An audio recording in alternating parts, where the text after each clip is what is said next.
हर विधानसभा क्षेत्र में कांग्रेस पार्टी अग्निपथ के खिलाफ प्रोटेस्ट करेगी और सभी कांग्रेस कार्यकर्ता अग्निपथ के विरोध में इस देश के युवाओं के साथ है। हमें सेना पे फक्र है, हमें हमारी सेना पे नाज है। मैं शहीदों को नमन करता हूं और मेरे जो फौजी जवान देश की सुरक्षा में काम कर रहे हैं उनको सैल्यूट करता हूं। सेना में सबसे बड़ा सम्मान अगर कोई होता है तो वो है परमवीर चक्र का सम्मान। Top most award in the army और एनी डिफेंस फोर्सेस वो है परमवीर चक्र। और 1987 में 21,000 फीट की ऊंचाई पे जाकर पाकिस्तान की कायदा-ए-आज़म चौकी पर जिसने हमला किया, अगुवाई की, 4 पाकिस्तान सैनिकों को मार गिराया और उसके बाद इस बहादुरी के लिए सर्वोच्च सम्मान जिनको मिला वो बाना सिंह, और वो कैप्टन बाना सिंह ने अग्निपथ योजना के लिए कहा है कि सेव द कंट्री, देश को बचाओ। Agnipath scheme will badly damage us. Agnipath योजना हमें बुरी तरह से नुकसान करेगी। India is going through a crucial stage. हम एक महत्वपूर्ण वक्त से गुजर रहे हैं। Youngsters are the future of motherland. हमारे युवा हमारी मातृभूमि का भविष्य है। एक कैप्टन बन्ना सिंह जी ने अग्निपथ का विरोध किया, जो सर्वोच्च सम्मान से सम्मानित पराक्रमी पुरुष उन्होंने। तो ये कोई ना समझे कि हम बिना आधार के, बिना सोचे समझे अग्निपथ का विरोध करते हैं। हम सोच समझ के इन सेना का सम्मान करते हुए, जो सियाचिन के हीरो के तौर पर पहचाने वाले बन्ना सिंह जी से लेके बहुत सारे लोगों से जो अभिप्राय आया है उसके आधार पर हमारी बात रखते हैं। मैं गांव से आता हूं। आप सब ने देखा होगा कि गांव का कोई भी लड़का जब फौज में भर्ती होता है तो पूरा गांव उसे सम्मानित करता है कि हमारा गांव का बच्चा आज फौज में जा रहा है, 17 साल तक नौकरी करेगा, गांव का नाम रोशन करेगा, आगे बढ़ेगा, इसका प्रमोशन होगा, रैंक बढ़ेगी, गांव का सम्मान होगा। अब अग्निपथ में किसी को फौज में ना प्रमोशन मिलना है, ना रैंक बढ़नी है, ना लंबे अरसे तक का काम है। 6 साल की ट्रेनिंग और 3.5 साल का ठेका। तो जो युवा भर्ती होगा उसका सम्मान नहीं रहेगा। अग्निपथ का निर्णय बिना सोचे समझे एक तुगलकी डिसीजन है। मैंने खुद एक सरकार में मंत्री के तौर पे काम किया है। सरकार का कोई डिसीजन होता है तो कभी भी लोकतंत्र में वो डिक्टेटर जैसा डिसीजन नहीं होता है। लंबी प्रक्रिया चलती है। ट्रायल बेस पे कोई बड़ा बदलाव होता है तो ट्रायल बेस पे एक्सपेरिमेंट होता है। लोगों से अभिप्राय, ओपिनियन मंगवाए जाते हैं और फिर सरकार बदलाव करती है। बदकिस्मती से आज के प्रधानमंत्री जी, जैसे दिल्ली से दौलताबाद, दौलताबाद से दिल्ली, अब मेटल का यानी चांदी के नहीं, करेंसी मेरी चमड़े की हो जाएगी, उस तरह के डिसीजन लेते हैं। चाहे नोटबंदी का हो, चाहे जीएसटी पे हो, चाहे किसानों के खिलाफ काले कानून हो, उसी एक तुगलकी डिसीजन अग्निपथ पे है। आप सबको मैं कहना चाहता हूं कि अगर ये निर्णय सेना का होता तो 3 साल पहले जिनके नॉमिनेशन फॉर्म भरवाए गए उन बच्चों को बताया जाता कि अब तुम्हारी आगे एग्जाम नहीं होगी क्योंकि अग्निपथ आना है। सेना का डिसीजन नहीं था। सबसे पहला ट्वीट अगर कोई करता है तो कौन करता है अग्निपथ पे? प्रधानमंत्री जी का ट्वीट आता है सबसे पहले, और राजनाथ सिंह जी बाद में कहते हैं, जो रक्षा मंत्री है, वो ट्वीट करते हैं कि मैं प्रधानमंत्री जी का धन्यवाद करता हूं कि प्रधानमंत्री जी ने अग्निपथ लागू किया। इसका मतलब यह हो गया कि रक्षा मंत्री जी का भी डिसीजन में कहीं इन्वॉल्वमेंट नहीं है। अगर यह सेना का डिसीजन होता तो हमारे तीनों सेना के मुखिया आते, लोगों से बात करके कहते कि अग्निपथ हम लागू कर रहे हैं। जब पूरा मामला बिगड़ गया, देश में हवा भाजपा के खिलाफ हो गई, अग्निपथ पे थू-थू होने लगी, देश के लोग आक्रोशित हो गए, युवा सड़कों पे आया, तो सेना के मुखिया तब क्यों आते हैं? डिसीजन लिया तब आते तो कोई भी मानता कि यह सेना का डिसीजन है। Chief of defence staff CDS पहली बार इस देश में बना। बिपिन रावत जी पहले सीडीएस बने और उस बिपिन रावत जी ने अफसरों की एज बढ़ाने की तो बात की, पर एक न्यूज एजेंसी को उसने इंटरव्यू दिया और इंटरव्यू में कहा कि आज एवरेज लाइफ स्पैन बढ़ा है, आज फिजिकली ह्यूमन बीइंग ज्यादा फिट हुआ है, और इसलिए बिपिन रावत जी ने कहा कि सेना में जो 15 या 17 साल पे फौजी रिटायर्ड होता है, उसकी जगह उसकी रिटायरमेंट एज 58 इयर्स करनी चाहिए, ताकि एक एक्सपीरियंस फौजी मिलेगा और कम उम्र में रिटायर होने से पेंशन का जो बोझ है वो कम होगा। ये general Bipin Rawat ji first CDS, ये उनका न्यूज एजेंसी को दिया इंटरव्यू, उसमें उन्होंने साफ किया। मैं पूछना चाहता हूं प्रधानमंत्री जी को कि क्या आप जिस सरकार में प्रधानमंत्री रहे और आपके ही कार्यकाल में जो चीफ ऑफ डिफेंस स्टाफ रहा, उसकी भावनाओं के खिलाफ आप ये क्यों कर रहे हो?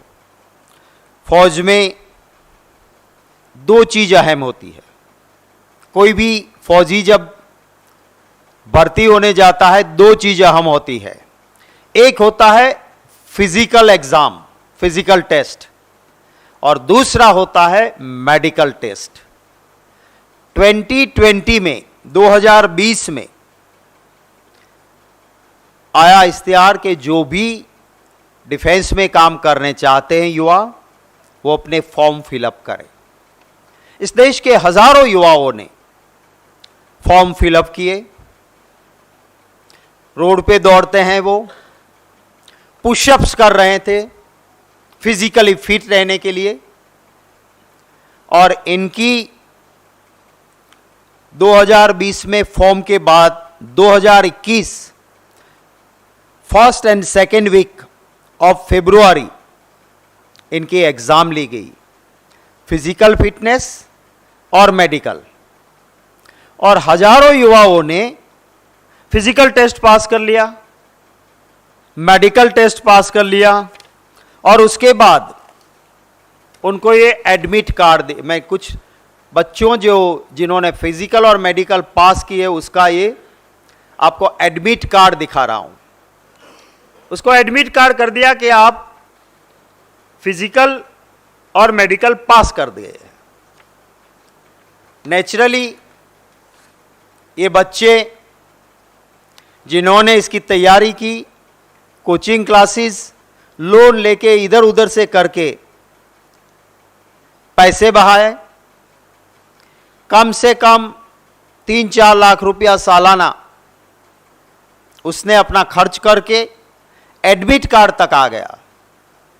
अब ये उसके बाद एक निर्णय करते हैं, इनको सिर्फ यही बाकी था कि आगे की प्रोसीजर खत्म हो और ये बच्चे फौज में भर्ती हो जाए। ये 2021 में वेबसाइट पे लगाया जाता है कि आपके आगे की प्रोसीजर अभी रुकी है, पर आगे आप वेबसाइट देखते रहिए, आपका आगे का प्रोसीजर खत्म किया जाएगा। उसी वक्त बता देते कि भैया अब आपको हम लेने वाले नहीं हैं, हम तो अग्निपथ ला रहे हैं। नहीं, ये बच्चे वेबसाइट देखते रहें, इंतजार करते रहें कि मेडिकल और फिजिकल पास हैं, फौज में मैं जा रहा हूं। कई गांवों में सम्मान भी पा लिया और फिर एक तुगलकी डिसीजन आता है कि अब तुम्हारी भी माने तुमने 3 साल 2020 से लेके 2022 तक सारे कष्ट जेल के फिजिकल मेडिकल पास किया, तुम्हें भी फौज में भर्ती नहीं करेंगे। तुम्हें भी अब सिर्फ अग्निपथ पे जाना होगा, 6 महीने की ट्रेनिंग और 3.5 साल की नौकरी, और नौकरी के बाद जाओ। तो ये सरासर अन्याय है। लिफाफोफी कर रही है सरकार। क्या कह रही है कि जो बच्चे छूट जाएंगे उसको हम ऑल्टरनेटिवली एकोमोडेट करेंगे। मैं आपको कुछ आंकड़े देना चाहता हूं जो आज के हालात है। भारत सरकार में एक्स आर्मी मैन, पूर्व सैनिक के लिए 10% रिजर्वेशन ग्रुप सी में और 20% ग्रुप डी में है। ये रिजर्वेशन होते हुए भी अभी सिर्फ 1.29% एंड ग्रुप डी में 1.66% ही लिया गया है। क्या मतलब रिजर्वेशन का? जब आज होते हुए भी आप 1% दे रहे हो। सीएपीएफ 10% रिजर्वेशन है एक्स आर्मी मैन के लिए, लेकिन ग्रुप सी में कितना लिया है? 0.47% और ग्रुप बी में 0.87%, माने 1% भी नहीं। ये आंकड़े सरकार के आंकड़े हैं। 94 सेंट्रल के पब्लिक सेक्टर से, कहते हैं ना, पीएसयू में भी हम ले लेंगे, उसमें 14.5% and 24.5% reservation ex army man के लिए है। पर कितना रखते हैं ये? ग्रुप सी में सिर्फ 1.15, 1.15% और ग्रुप डी में 0.3% सेंट्रल पीएसयू में। इसका मतलब साफ है कि एक च्युइंगम देके इस देश के युवाओं को ये कहा जा रहा है कि तुम्हें ऑल्टरनेटिव एकोमोडेट करेंगे। मेरा सीधा सवाल ये है कि इस दुनिया में आप एक देश जहां कंपलसरी आर्मी में जाना है, कंपलसरी, वॉलंटरी कोई नहीं जाता है, वहां आप कहते हो कि शॉर्ट टाइम का ले रहे हैं। पर ये क्यों नहीं देखते हो कि यूक्रेन और रशिया का वॉर चल रही है अभी, और यूक्रेन और रशिया के वॉर में एक्सपर्ट्स ने माना है कि जो सैनिक पूर्णतः नौकरी में लंबे अरसे से था, उसका परफॉर्मेंस शॉर्ट टर्म नौकरी में आए हुए सैनिक से बहुत बेहतरीन रहा। हमारी लड़ाई चाइना के साथ है, चाइना हमारी बॉर्डर में घुस गया है। ये बात भाजपा के सांसद खुद अपने ट्विटर पे कह चुके हैं, उस वक्त पे ये राष्ट्र की सुरक्षा के साथ खिलवाड़ है। मैं मांग करता हूं प्रधानमंत्री जी से कि अग्निपथ वापस लें और इस देश के जो भी मंत्री या प्रवक्ता ये कहते हैं कि अग्निपथ योजना अच्छी है, वो अपने बेटे बेटियों को अग्निपथ में नौकरी में लगा दे। कोई अगर क्रिकेट बोर्ड में कहीं सेक्रेटरी है, किसी का बेटा अगर अमेरिका पढ़ के आया है, उन सारों को लगा दें आप अपने बच्चों को तो इस देश को लूट के विदेशों में आप बड़ी बड़ी पोस्ट पे बिठाते हो और इस देश के युवा को ठेके की नौकरी करवाते हो। मेरी दूसरी मांग है कि भाजपा के जिस नेता ने इस देश के युवा को, फौज में जाने वाले युवा को कहा है कि मैं मेरी भाजपा की ऑफिस का चपरासी बनाऊंगा, उस नेता को प्रधानमंत्री जी सैक करें, निकाले और इस देश की माफी मांगे। आप देखिएगा इस ऑफिस में, बीजेपी के ऑफिस में सिक्योरिटी रखना है तो मैं अग्निवीर को प्राथमिकता दूं। ये कह रहे हैं, मैं दोबारा प्ले कर देता हूं अगर आपको थोड़ी सुनने में दिक्कत आई हो तो।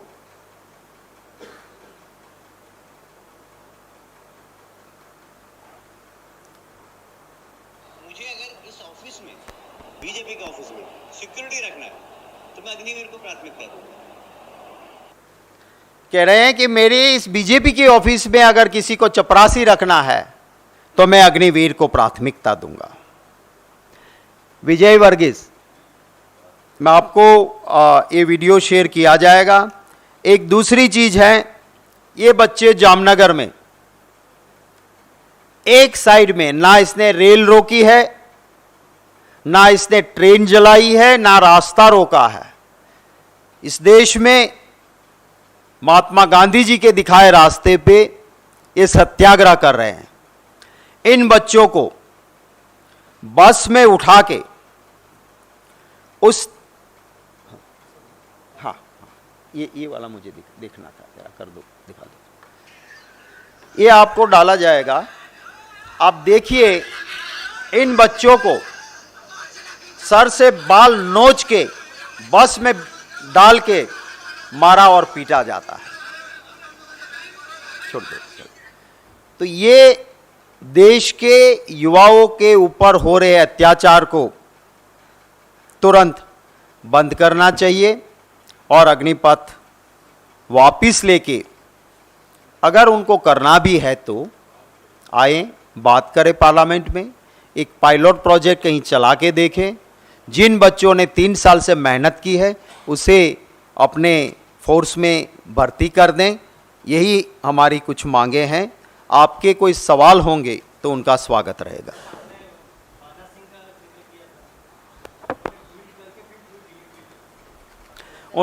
उन्होंने अपना एक इंटरव्यू भी दिया है, उसके बाद उनके ऊपर भी प्रेशर था, लोग ट्रोल करके गालियां दे रहे थे, पर उन्होंने इंटरव्यू दिया है कि मैं अग्निपथ के विरोध में हूं। उससे सैक करना चाहिए सब पोस्ट से और प्रधानमंत्री जी को देश की माफी मांगनी चाहिए कि अग्निवीर देश की सेवा के लिए गया है, उसे भाजपा की ऑफिस का चपरासी बनाना ये इस देश के युवाओं का अपमान है। Thank you very much. नहीं, और सवाल नहीं ले पाएंगे। आज देश से जुड़ा मुद्दा है, युवाओं से जुड़ा मुद्दा है और हम उसी मुद्दे पे फोकस करना चाहते हैं। हम नहीं चाहते कि अग्निवीर से, अग्निपथ से उनकी जो समस्याएं हैं उनसे मीडिया किसी तरह से ध्यान बांटे। आप इस पे कोई सवाल होगा तो हम लेंगे। सर, आगे क्या प्लान ऑफ एक्शन है कांग्रेस का? क्योंकि हमने देखा में आप लोगों ने काफी आक्रोशपूर्ण प्रदर्शन किया अग्निपथ योजना के खिलाफ। कल देश भर में प्रोटेस्ट होगा, लेकिन दूसरी तरफ हम देख रहे हैं कि भर्तियां जो है उसकी प्रक्रिया शुरू हो गई है। सरकार झुकने के मूड में नहीं है। कांग्रेस इसको कैसे आगे उठाएगी और क्या पार्लियामेंट सेशन वगैरह में भी इस चीज को आप लोग? जरूर हर मुद्दे पे हम लड़ते आए हैं। ये सरकार अहंकारी है। हमने पहले कहा था कि काले कानून नहीं चलेंगे, तो उन्होंने इम्प्लीमेंट करना शुरू कर दिया। आगे ये इसको किसी हालत में वापस नहीं लेंगे, ऐसे बार बार रिपीटेड प्रधानमंत्री जी और कृषि मंत्री बोल रहे कि इसको वापस नहीं लेंगे। हजारों लोग परेशान रहे, ट्रैफिक की समस्या लाखों नागरिकों को हुई, काफ़ी किसान शहीद हो गए। अब उसको फिर से कोई जिंदा नहीं कर सकता है, पर वो लड़ाई इस देश का, जिसे हम जग का तात कहते हैं, वो किसान लड़े और उन्होंने सरकार को झुकाया था। अब ये देश के युवा के साथ खिलवाड़ है। मुझे पूरा विश्वास है कि देश के युवा इसके खिलाफ लड़ेंगे। हम लड़ेंगे पार्लियामेंट के अंदर भी, सड़कों पर भी, रास्ते पे भी, और अग्निपथ को वापस करवाने के लिए। और मुझे लगता है इसको वापस लेंगे, क्योंकि आजकल देश का युवा एक साथ, वो हम नहीं करवा रहे हैं, नॉन पॉलिटिकल युवा साथ में खड़े होते हैं और हाथ खड़ा करके कहते हैं कि अग्निपथ जब तक वापस नहीं लेंगे, सगा भाई भी खड़ा होगा, भाजपा को वोट नहीं देंगे। तो अगर मोदी जी किसी से डरते हैं तो पावर चले जाने से डरते हैं, वोट बैंक से डरते हैं, और वोट बैंक की पॉलिटिक्स करने वाले लोगों को इस देश की जनता सही रास्ते पे लाएगी। Thank you very much. आप सबका